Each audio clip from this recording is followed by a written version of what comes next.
A gente vai mergulhar de cabeça numa das investigações mais fascinantes que existem. E se a história não for nada daquilo que a gente sempre pensou?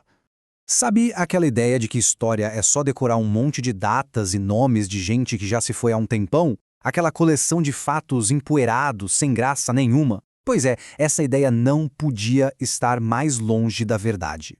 Então vamos pensar de um jeito diferente. E se a história fosse, na verdade, a maior investigação de detetive do mundo?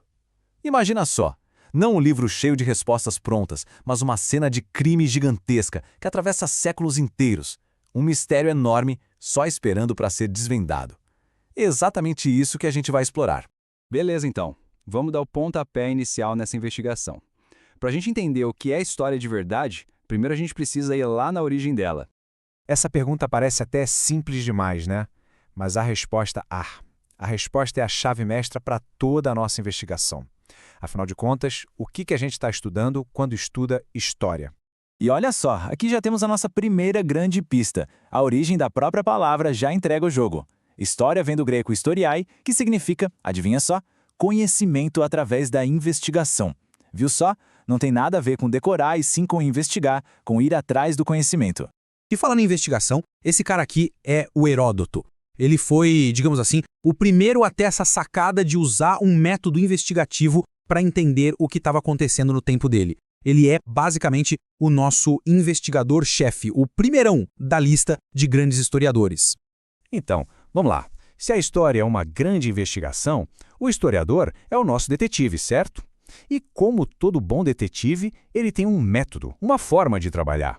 O trabalho do historiador é exatamente esse, seguir as pistas, ou vestígios, como a gente chama, que as pessoas deixaram para trás. Pensa bem, esses vestígios são a nossa única conexão com o passado. São as pecinhas fundamentais para a gente conseguir montar esse quebra-cabeça.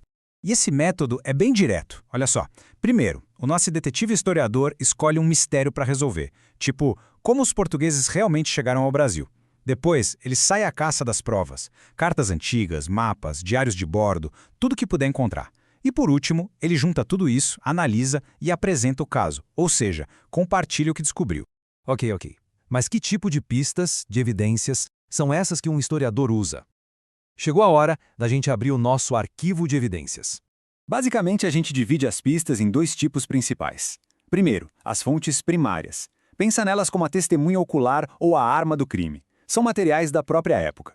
Já as fontes bibliográficas são como a análise de outros especialistas sobre o caso, sabe? Elas são escritas bem depois.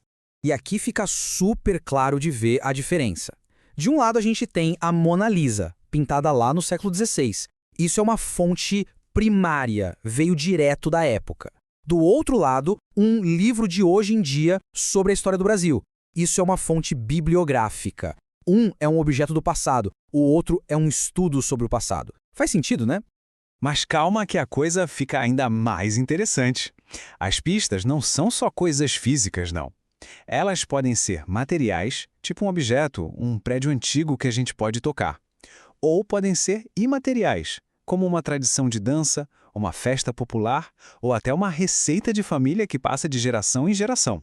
Olha que contraste legal, as pirâmides do Egito são uma fonte material. Estão lá, concretas, a gente pode ver, pode tocar. Agora, o carnaval, com suas músicas, suas tradições, isso é uma fonte imaterial. Existe na festa, na memória das pessoas, mas é tão importante quanto as pirâmides para a gente entender uma cultura.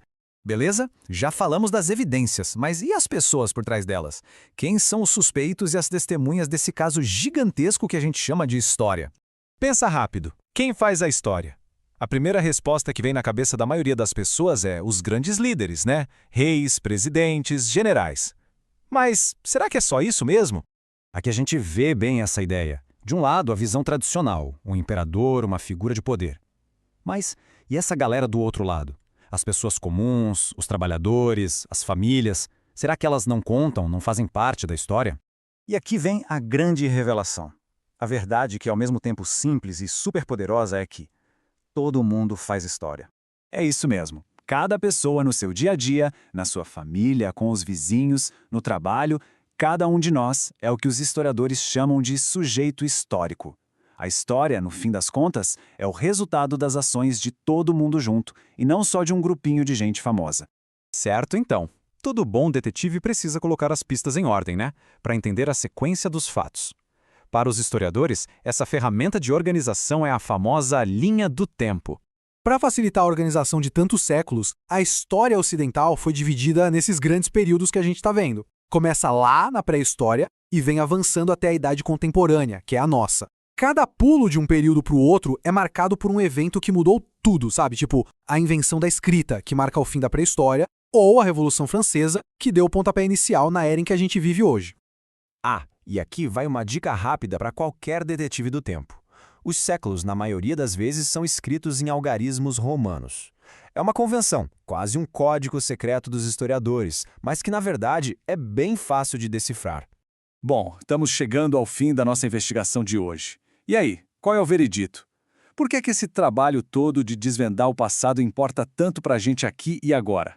Olha, o veredito dessa investigação é bem claro. Primeiro, história é uma busca ativa, não um livro de fatos mortos. Segundo, historiadores são detetives que analisam pistas. E o mais importante de tudo, todo mundo faz parte da história. Entender de onde a gente veio dá as ferramentas para a gente entender melhor para onde estamos indo.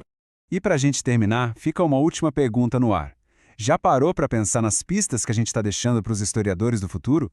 Nossas fotos digitais, as conversas online, os objetos que a gente usa, tudo isso são os vestígios da nossa época. Que história eles vão contar